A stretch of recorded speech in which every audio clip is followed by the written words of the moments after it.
Hi everyone, I am speaking with I'm Kevin O'Connor, and I am speaking with.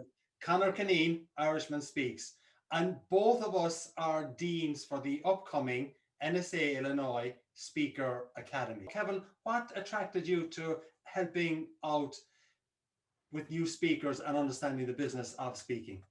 Well, I wished I had this academy in 1976 when I started speaking full time, and because it mixes the best of the skill of speaking and facilitating, even consulting, and the business of speaking and consulting and facilitating. And those two are very different things, but when they're in combination, big things happen for us in terms of our career, our income, and what we really want to do with our speaking business, especially now in some different times. And so we're going to give you some tips and techniques on how to do all those things, but especially with what does the year ahead and the 2 years ahead look like. We're bringing in local experts and national experts. This is going to be a great set of learning opportunities. Right. And you're proof positive that this is a business with significant longevity as well. I mean, when you started, Ulysses Grant was president, yeah? Oh, no, that was 1876. You said 1976. Right. 76 is when I started speaking. Yeah, I think I was president in the 80s. And then now I'm on the chapter leadership council for NSA National. So there's many people out there that want to become a speaker.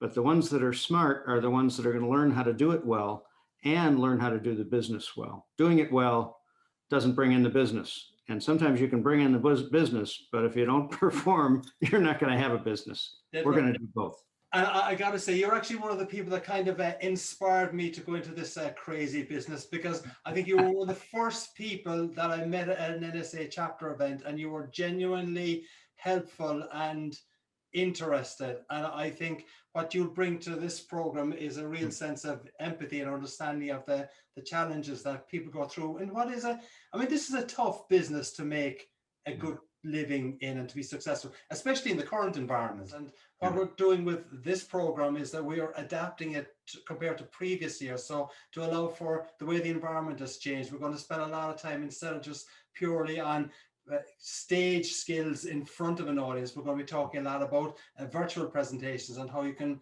connect with your audience and make sure that they're engaged and you get the repeat business. You know, I was at a conference the other day for psychologists and psychiatrists, and what they did at this conference is when they were doing demonstrations, which they always do, they stopped every once in a while, looked at the audience and said, now here's why I asked that question. Now I'm going to ask this question, and what I'm looking for is, they really peeled back the curtain of the Wizard of Oz so you could see what was going on.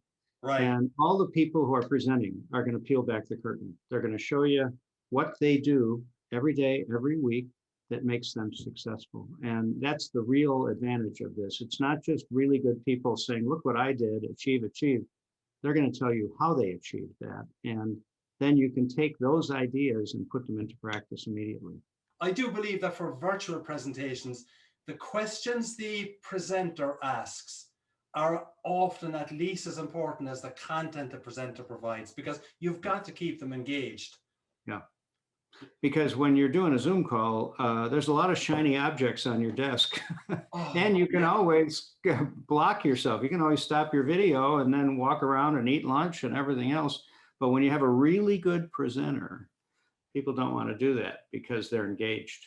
That's absolutely true. And we've got some really good presenters. We're going to be talking a lot about the business of speaking, because there's a lot of very good speakers who are bankrupt.